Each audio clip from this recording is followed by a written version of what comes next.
Good morning po. Ako'y bumabati sa inyo ng magandang umaga at pinagpalang araw. Naririto po muli tayo para magbasa ng salita ng Diyos at makadagdag sa ating mga kaalaman tungkol sa salita ng Diyos. May babasahin po ako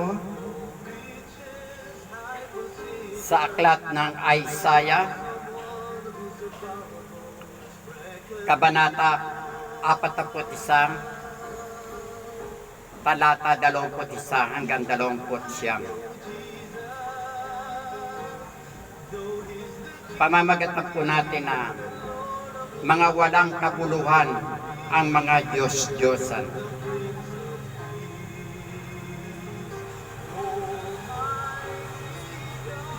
Masaya akong makatulong na ipaliwanag ang mga talata mula sa Isaiah. Narito ang buod ng paliwanag sa mga talatang ito. Isaiah, Kabanata 41, talata 21 hanggang 29.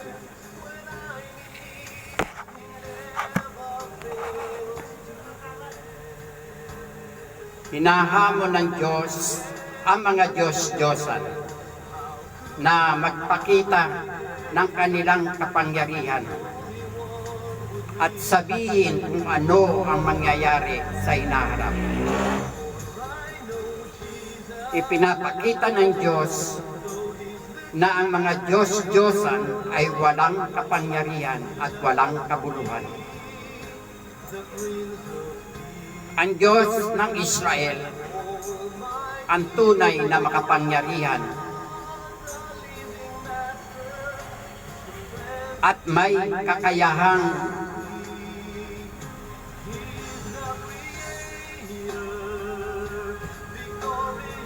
maghayag ng hinaharap.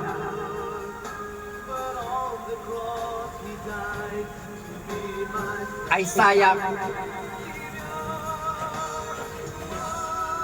hinuhula ng Diyos ang pagdating ng isang tao mula sa hilaga na mangunguna sa mga bansa. Ito ay maaaring tumukoy sa hari ng Persia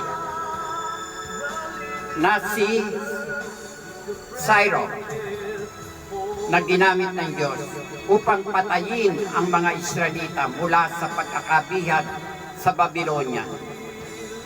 Ang Diyos ay naglalagay ng mga bagay-bagay sa kaayusan ayon sa kanyang plano.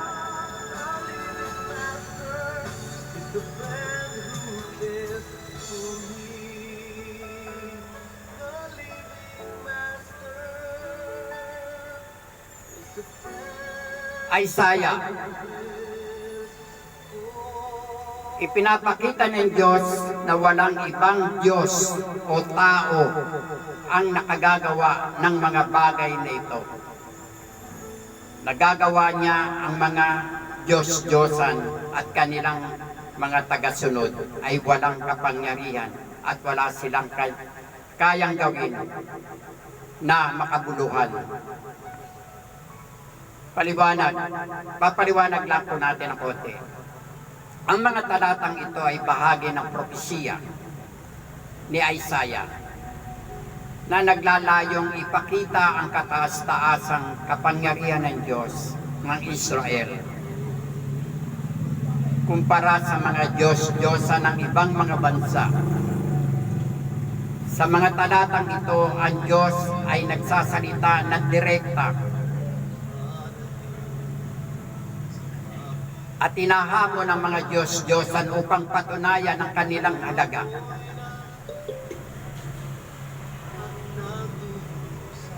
Ang layunin ng hamon na ito, ipakita na ang Diyos lamang ang may kakayahan na maghayag ng mga bagay na mangyayari at may kontrol sa kasaysayan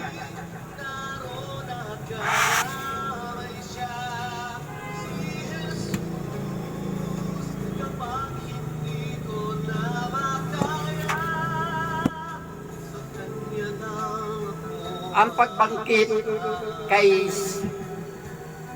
Cyrus sa mga talatang ito ay isang halimbawa na kung paano ginagamit ng Diyos ang mga hari at mga bansa upang isakatuparan ng kanyang mga layunin. Ito ay nagpapakita ng kahit ang mga hindi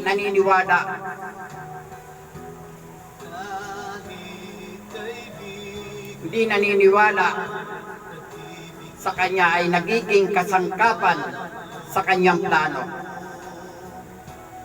Kung ako'y masaktan, saan pupunta? Ang aking gagawin ay tawagin Isaiah pa rin to. Ipinapakita ng Diyos na walang ibang Diyos o tao ang makagagawa ng mga bagay na nagagawa niya. Ang mga Diyos-Diyosan ay kanilang mga tagasunod ay walang kapangyarihan at wala silang kayang gawin na makaguluhan.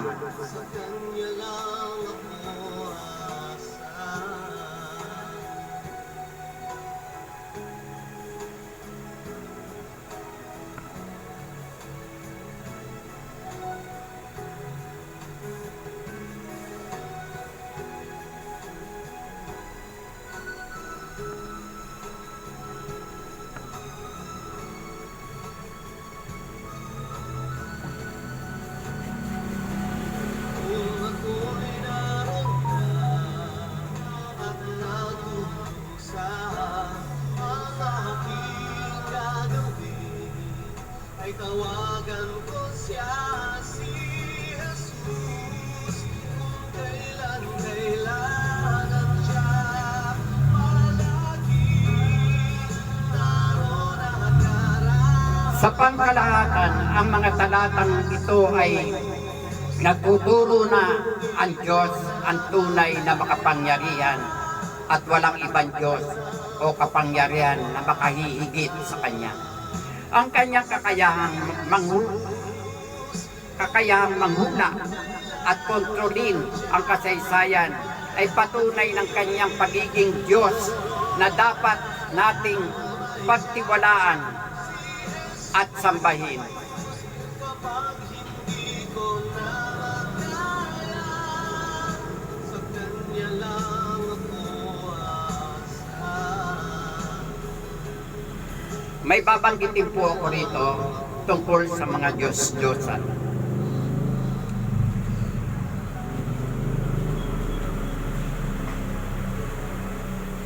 Oo, maaari nating talakayin ang mga Diyos-Diyosan sa binabanggit sa Biblia. Sa konteksto ng Biblia, ang mga Diyos-Diyosan ay mga idolo o bagay na sinasamba ng mga tao na hindi tunay na Diyos. Narito ang ilan sa mga Diyos-Diyosan na binabanggit. Number 1, Baal, isa sa mga pinasikat ng Diyos ng mga Canaanite. Madalas siyang sinasamba sa iba't ibang anyo ng pagsamba at ritual. Asera, isang Diyos ng kadalasang inuugnay kay Baal at sinasamba sa anyo ng mga haliging kahoy. Molek, isang Diyos na Ammonites na kilala sa malupit na ritual ng pagsasakripisyo ng bata. Dragon, isang Diyos na mga Pilisteo kadalasang inuugnay sa agritura at pag-aani. Astarte, Ako'y di nagkaroon ng pagkakataon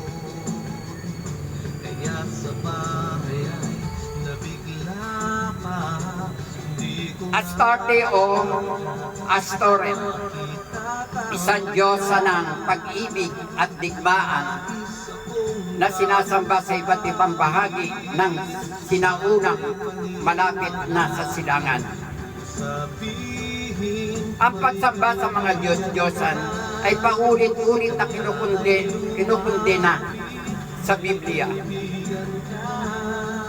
Sa iyo'y umiibig, pangako niya'y di ka. At pinahalahanan ang mga tao na sumamba lamang sa iisang tunay na Diyos sa maraming aklat ng lumang tipan, partikular na sa mga aklat ni na Propeta Isaiah, Jeremiah at Ezekiel.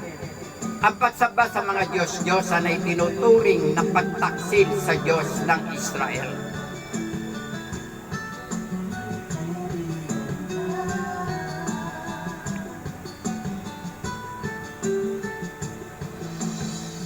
Nais kitang kausapin, sana'y paniwalaan kung sabihin may kaibigan ka. Sa modernong buhay natin, ang mga Diyos-Diyosan ay maaaring ituring na mga bagay o konsepto na binibigyan ng labis na halaga at atensyon ng mga tao. Halos parang sila'y mga tunay na Diyos. Narito ang ilang halimbawa na aking babanggitin na ugnay sa Diyos-Diyosan. Kayamanan at material na bagay. Maraming tao ang labis na nakatuon sa pagkakaroon ng pera at mga ari-arian.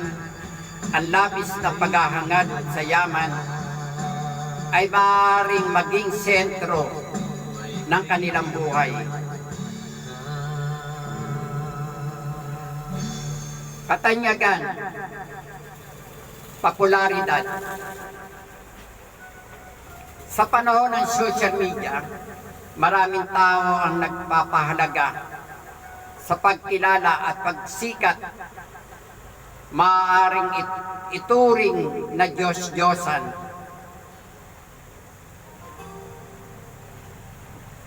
Ang paghahangad ng likes, followers, at viral fame. Kapangyarihan. Ang mga tao ay grupo na nagdanais ng kontrol at impluwensya sa iba. Ay maaaring maging labis na nakatuon sa kapangyarihan na halos parang isang Diyos-Diyosan na nagbibigay ng kahulugan sa kanilang buhay.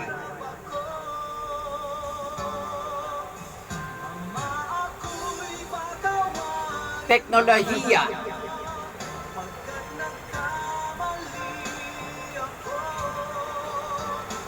Ang labis na pagkakahumaling sa mga gadget,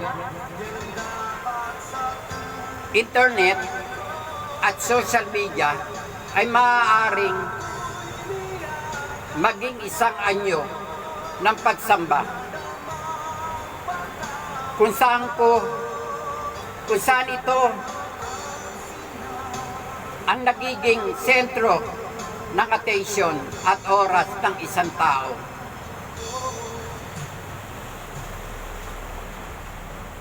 Pansariling imahen at itsura.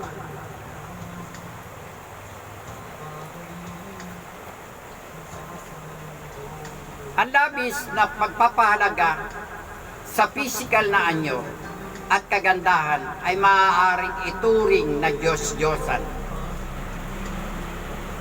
Lalo na kung ito ay nagiging sukatan ng self-worth.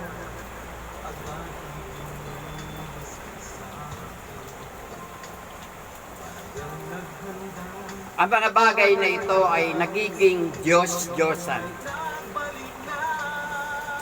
Kapag nawawala ng balanse, ay nagiging mas mahalaga kaysa sa ibang mahalagang aspeto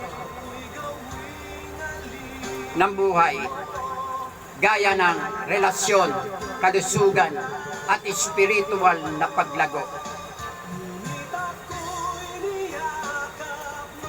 Ang lahat ng ito sinabi ko ay batay ito sa Biblia. Ini-research ko po ito para po maibahagi ko sa inyo. Wala po akong pinatatamaan. Wala po akong tinutukoy. Itong mensahe ito ang binigay sa akin ng Banal na Espiritu para basahin ko. Kayo na bahalang umunawa, umintindi. At lagi kong sinasabi, ang katotohanan ay siyang magpapalaya sa atin. Para maraming maging malaya, magbasa po tayo ng Biblia. Biblia ang basihan natin. Hindi ang salita ng tao. Hindi yung sinasabi ko. Basahin po ito. Mag-research po kayo sa Biblia. Itong binasa kong ito, ini-research ko ito sa Biblia. Kaya meron akong nailatag sa inyo. Manalangin po tayo. Amang Diyos na makapangyarihan sa lahat. Diyos na aming mga ninuno, ni Jacob, ni Abraham,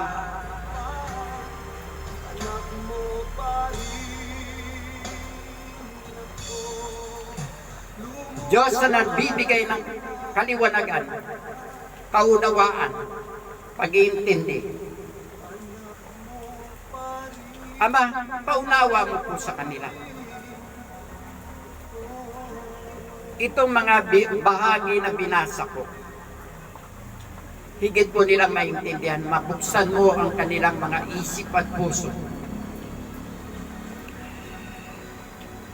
Tulungan mo po kami, Ama, na maunawaan namin ang lahat ng bagay na aming naririnig, nababasa. Tulungan mo kami, Ama, na huwag kaming manatili sa mga bagay na wala kaming natututunan, wala kaming nalalaman.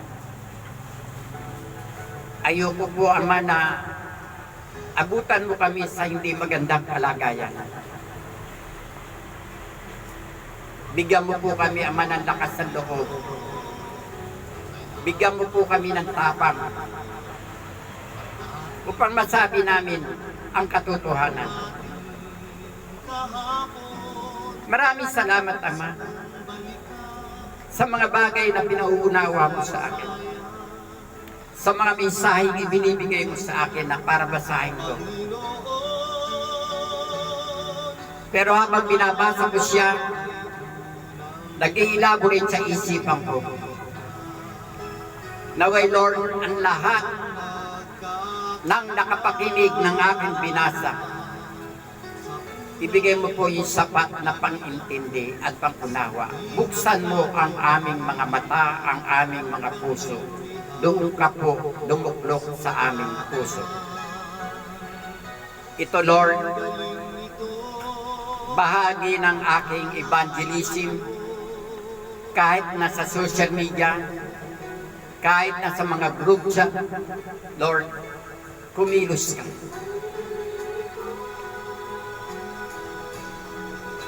Kung di ko gagawin ito, sino ang gagawa? Kung di mo ako gagamitin, sino ang gagamitin mo? Kung walang maghahayag, sino ang maghahayag? Tulungan mo kami, Ama. Tulungan mo yung mga pastor, tulungan mo yung mga naghahayag ng mabuting balita. Bigyan mo po sila ng kaunawaan at bigyan mo po sila ng malawak na pag-unawa para may paliwanag nila ang nilalaman ng Biblia. Lahat po ng mga pastor, Lord, tulungan mo po. Ikaw ang nakakaalam kung ano ang magiging karapat-dapat na gagawin namin.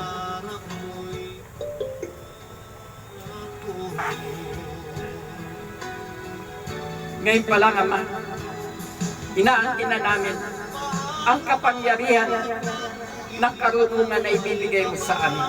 Itinideklara ko ngayon, Ama, sa pangalan ng iyong anak na si Jesus, na aming Panginoon na sinasamba at pinaglilingkuran, ngayon, noon, at magpakailan pa man. Maraming salamat. Dito po nagtatapos ang mensahe na binasa ko na galing sa Biblia. Kung gusto nyo pong maunawaan, ulit-ulitin nyo po. Naniniwala ako, may maglalaro sa isipan ninyo habang binabasa nyo ng dahan-dahan ang aking binasa. Maraming salamat po. Pagpalain po tayo ng Diyos at mabuhay po tayong lahat.